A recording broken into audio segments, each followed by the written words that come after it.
Hi there everyone, welcome back to English with Catherine. Today I'm going to show you some language for feelings, specifically strong feelings, and this is going to help you avoid saying the word very. Sometimes we just need a strong word that will help to describe the intensity of what we're trying to explain. And sometimes when you need to exaggerate on something that's really strong, very just isn't enough and doesn't cut it.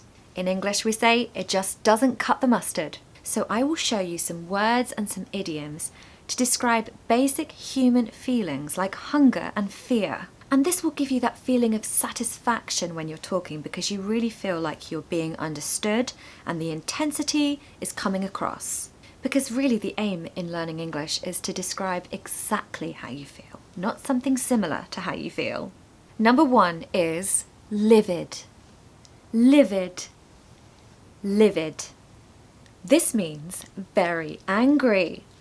So stop saying very and say livid instead. Pronunciation tip, it's a short I, okay? We do not want livid, we want livid. An idiom you can use for this is I saw red. So when you're talking about a time where you were really angry, you can say that. Now in English we use colour a lot in idioms to describe things, and I will make a video about that soon because it's really interesting. We can also use the idiom to hit the roof to describe extreme anger or feeling very, very angry. And I remember when I was about 17, my mum and dad went away on holiday and I decided to have a house party while they were away. And I was really going to get away with this, that they really hadn't noticed at all when they came back. But then one bottle top gave the whole thing away. And I remember when my mum found out, she hit the roof. She was livid. And it took a long time to get back into her good books. Number two is ravenous. Ravenous. Ravenous. This means to be very hungry. Okay, so that feeling when you are just absolutely starving, this word is just great. Ravenous. Pronunciation tip, we want to stress the first syllable. So ravenous. We can also use the idiom, I'm so hungry I could eat a horse. But I'm not really a fan of this idiom and I don't really use it. Because even if I was ravenous, I still would not eat a horse. So I'm always ravenous after I teach 3 classes back to back. Back to back means in a row. And yeah, the feeling of hunger is real. Number 3 is devastated. Devastated. Devastated. And this means to feel or to be really, really sad, really upset. Perhaps you got some terrible news and you really want to describe the intensity of how you felt. You can say, I was devastated.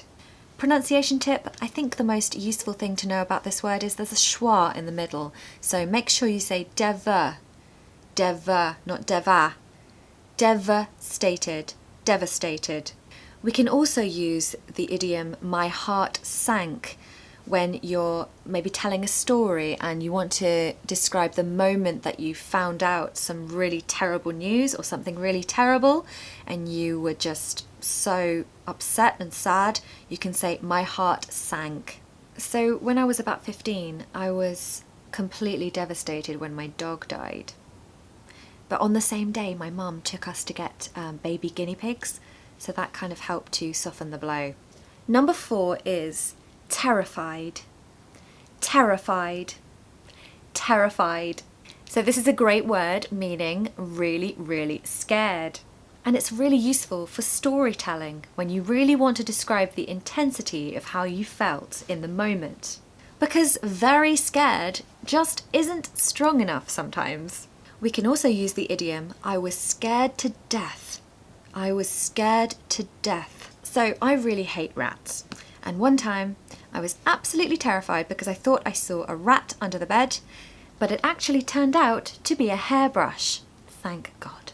Pronunciation tip is stress the first syllable, and it really helps to give intensity to that word and meaning. So terrified, terrified. Another word is actually petrified. They both stress the first syllable just to give that real drama to the story. Petrified. Number 5 is elated. Elated. Elated. This word means very, very happy. So pure elation probably doesn't happen very often, but when it does, it's amazing, right? And we want to be able to describe it properly. You can also use the idiom that I've told you before, over the moon. So I was over the moon, meaning I was so happy. And this just helps to avoid saying very happy, very happy. So I was absolutely elated when my sister got engaged on New Year's Eve. I was over the moon. So pronunciation tip for this one, we've got the alphabet A in the middle. It's got this very, very British sound in the middle. So elated. We need to hear the alphabet A, that A sound, elated. Extra tip. So in order to add extra intensity to these words, in case you really need it, and you know, it's just one of those times where you have to have that extra level of emotion and feeling, we can add words like incredibly or absolutely to these words just before them. And that will help to just give that extra bit of feeling that the word very just can't do. I hope you've enjoyed this video. I really enjoyed making this one. Let me know in the comments what you thought, and hit the subscribe button. I know I always say that, but honestly, it really helps my channel. I hope you have a lovely weekend, and I'll see you next week. Thanks.